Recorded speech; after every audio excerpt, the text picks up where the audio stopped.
Hello everyone, this question appears in Class 6 NCERT chapter of Understanding Elementary Shapes.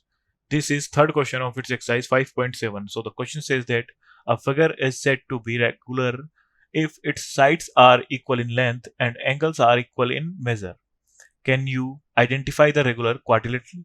So its sides are equal in length, all sides are equal and angles are also equal in measure. So all sides same. So हो सकता है हमारा rhombus square but all angles also equal. So angles हो जाएंगे हमारे all equal means 90 degree and all sides are also equal. So ये हो जाएगा हमारा all sides equal and all interior angles are 90. So ये हो जाएगा हमारा square. So square is a regular quadrilateral which has all equal sides and all interior angles is equal. Thank you.